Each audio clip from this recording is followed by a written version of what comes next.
day Dick died on March 16th at 10:15 p.m. I watched that woman that Saul pass out. Had doctors in there taking care of her. It was not a good sight to see.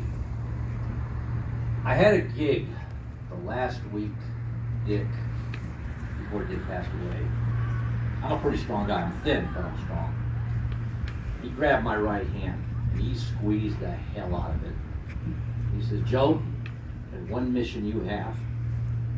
And that's to make sure Lana, the love of my life, is taken care of. And if you screw up, I'll be back to haunt you. Everybody knows Dick Dale, and you sure as hell don't want him haunting you. I don't want to ramble on and on and on and on. All you people, especially some of these former Deltos like I was. I guess I'm going to stop my rambling. I'm going to bring up Lana Dale. This is the woman that Dick said was the love of his life. The woman he wanted taken care of until her last breath is taken on this earth. Let's give a good hand for Lana Dale.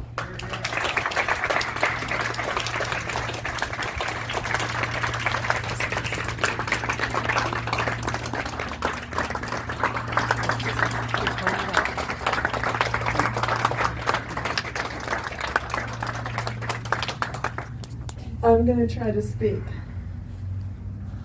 I'm going to start from the beginning. My husband used to call me back in St. Petersburg, Florida. Not once, but about 100 times a day. He would be on the phone with me all day long, off and on. And when he wasn't speaking to me, he would speak to my mother, Judy Yates, and my dad, Leo Yates. Right, Ron? My husband asked my parents to bring me out here, well, to 29 Palms, California. In fact, he begged them. I paid my trip out here.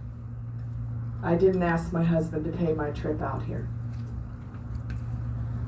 I felt, not just because he was an entertainer, but because he was a great human being, that I wanted to be with that man the rest of my life. Right, Octo? When I first came out here, he played a trick on me. He came to the airport and he had his cell phone in his hand. And I had my cell phone in my hand. I got off the airplane and I was a nervous wreck. I was terrified because I'd been speaking to him for 5 years on the telephone, all day long. And he was behind me. And he said, take a couple of steps to the right, then take a couple of steps to the left, then walk straight forward. And then look behind you. And he was right behind me the whole time, from the time I got off the airplane all the way out the front door. The minute we saw each other, we loved each other. We knew. It was the best decision I ever made in my life.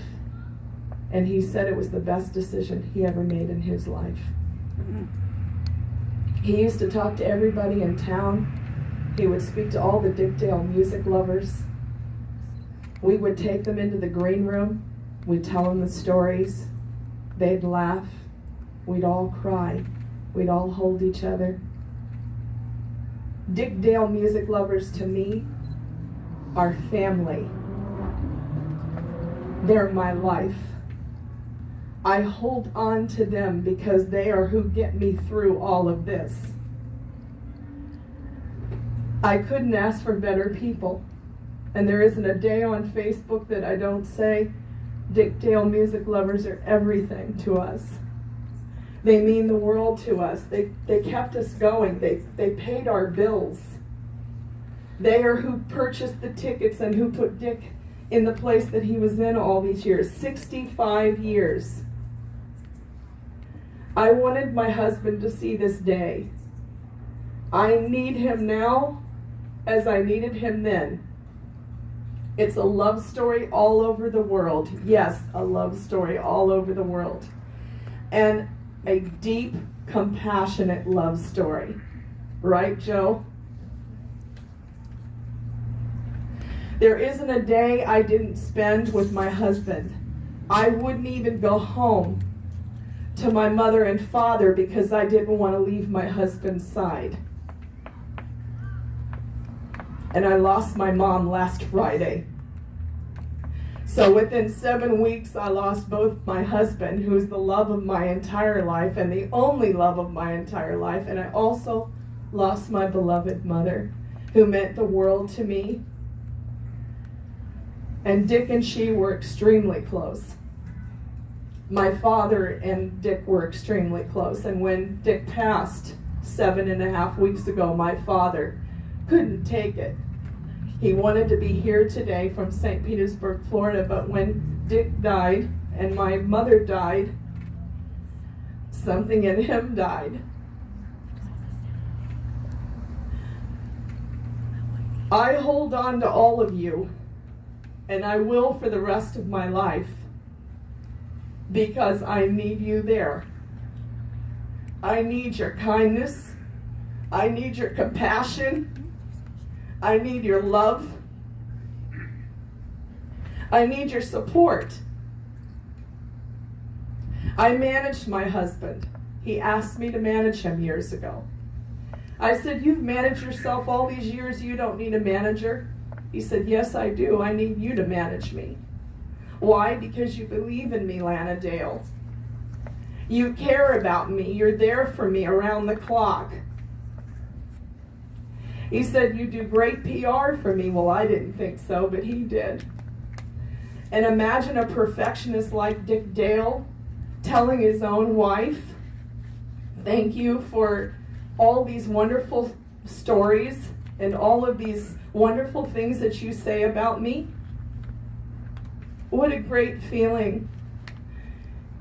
It really meant a lot to me to hear him say those things.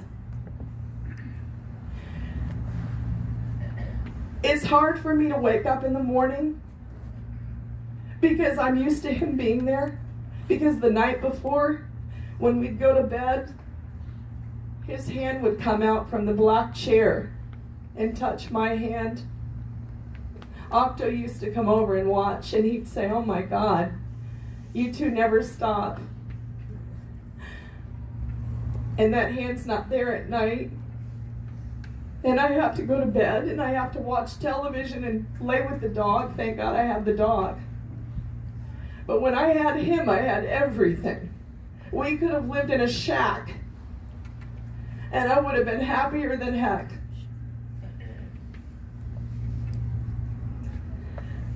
What is Dick Dale?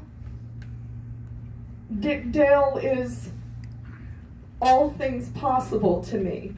He was my dad, my brother, my best friend. He was my husband.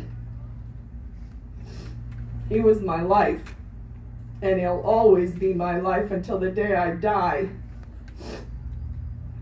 And I want to give you a little history.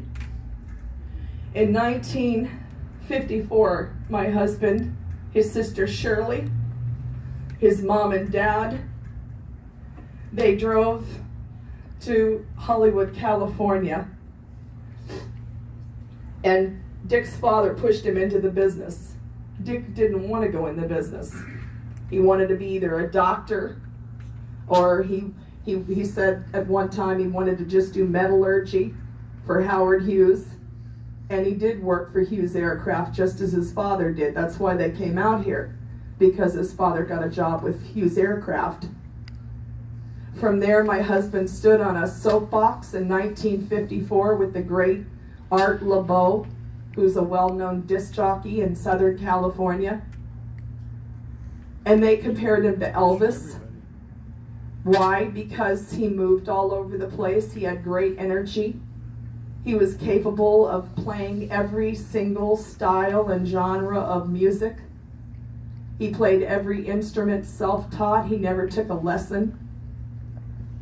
To me, my husband's beyond words. He could do anything. He could move mountains as far as I was concerned. There isn't a style of music that he couldn't play. I say that over and over because people say surf rock. He played boogie woogie. He loved country western rockabilly. He played big band. And he learned to play from Gene Krupa's jungle drum rhythms. That's a fact. Wild animals, roars and sounds. Indigenous people dancing. Dick Dale then went into the Air Force Reserves. He became a fireman. He put out a major fire for the Air Force. He saved them from a black eye, and sadly didn't get the credit he deserved. Dick Dale was in movies. In 1958, he was in a movie called Let's Make Love with Marilyn Monroe and Yves Montand. In 1963, he was in a movie called The Swingin' Affair, which introduced Miserlou to the screen. Right, Ron? He was in the Beach Party movies, 1963, Beach Party, 1964, Muscle Beach Party, 1987, Back to the Beach. Big deal, Back to the Beach. And where's Cindy? Cindy had my husband cut his hair. And his hair was so wild. You know, it was wild. And I said, did you like that hairstyle? And he said, I look like a lion. But he did it for you. Bless your heart, Cindy. Thank you for being so good and kind and for having a great soul as you do. You're a wonderful person, and I've said that since day one to you. Right. My husband, there's no words to explain how good he was to me. He was like a father because he'd tell me how to do everything. If I woke up in the morning and I went to take a shower, he'd tell me where to put the faucet, you know. He was very, very loving, giving, and always wanting to teach me things. And I'm grateful to him for that. I'm grateful for every moment I spent with my husband. He is my heart and my soul. And I miss that man. Dear God, if I could have one more minute. One more minute.